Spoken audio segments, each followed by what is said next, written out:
રાજકોટ શહેરની અનેક ખાનગી શાળાઓના ધોરણ 10 નું હજી તો રિઝલ્ટ આવતીકાલે આવનાર છે. પહેલા જ લગભગ વેકેશન બેચ ચાલુ કરી નાખી છે. અમને છેલ્લા 2 દિવસથી અનેક વિદ્યાર્થીઓના અને એના વાલીઓના ફોન આવ્યા છે કે વેકેશન રાજ્ય સરકાર જે જાહેર કરે છે એ વેકેશનની જાહેરનામાનો ભંગ કરીને અનેક રાજકોટની ખાનગી શાળાઓ નામચીન છે અને અનેક નાની મોટી શાળાઓ છે કે વિદ્યાર્થીઓની પાસેથી વેકેશન બેચના નામે 30,000, 35,000, 38,000 એવી વેકેશન બેચના નામે ફી લઈ અને વિદ્યાર્થીઓને શાળા પર બોલાવી રહી છે. અત્યારે સમાજની અંદર વિદ્યાર્થીઓને આત્મહત્યા અને શૈક્ષણિક ભારને લીધે બનતા અનેક પ્રકારના કિસ્સાઓને લીધે સમાજ માટે આ ચિંતાનો વિષય છે. ત્યારે શાળા સંચાલકો એ પોતાની ફીની લાલચે વેકેશન બેચ નામની એક નવી પદ્ધતિ અપનાવી છે. પહેલા વેકેશન બેચ મફતની અંદર કરાવતા, પરંતુ અનેક ખાનગી શાળાઓ હવે વેકેશન બેચના નામે JEE નીટના નામે વિદ્યાર્થીઓ પાસેથી ફીઓ ખંખેરવાનું ચાલુ કર્યું છે.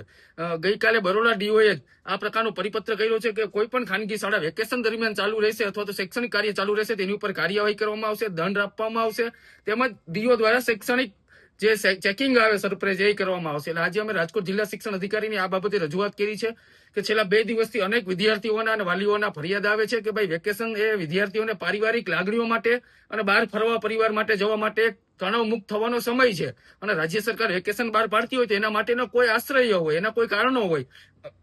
મનોવૈજ્ઞાનિક રીતના વેકેશન વિદ્યાર્થીઓ માટે ખૂબ જ અગત્યનું છે, કારણ કે તેઓએ 10મું ધોરણ અથવા તો 12મું ધોરણ કર્યું હોય, આખું વર્ષ દરમિયાન તન-તોડ દિવસ રાત મહેનત કરી હોય, એ પછી વેકેશન ગાળા દરમિયાન એ પરિવાર સાથે તણાવ મુક્ત રહે, નાના મોટા વેકેશનની અંદર બહાર ફરવા જાય એટલે મેન્ટલી સ્ટ્રેસ છે એ દૂર થઈ શકે. પરંતુ રાજકોટની શાળાઓ આ બધું અવગણીને પોતાની ફી માટે વિદ્યાર્થીઓને ખોટો મોનોપોલીનો ભોગ બનાવી અને આ નવી સિસ્ટમ ચાલુ કરી છે. અમે DOને રજૂઆત કરી છે કે આનું અમલીકરણ ફરજિયાત થવું જોઈએ, સરપ્રાઇઝ વિઝિટિંગ એ થવું જોઈએ.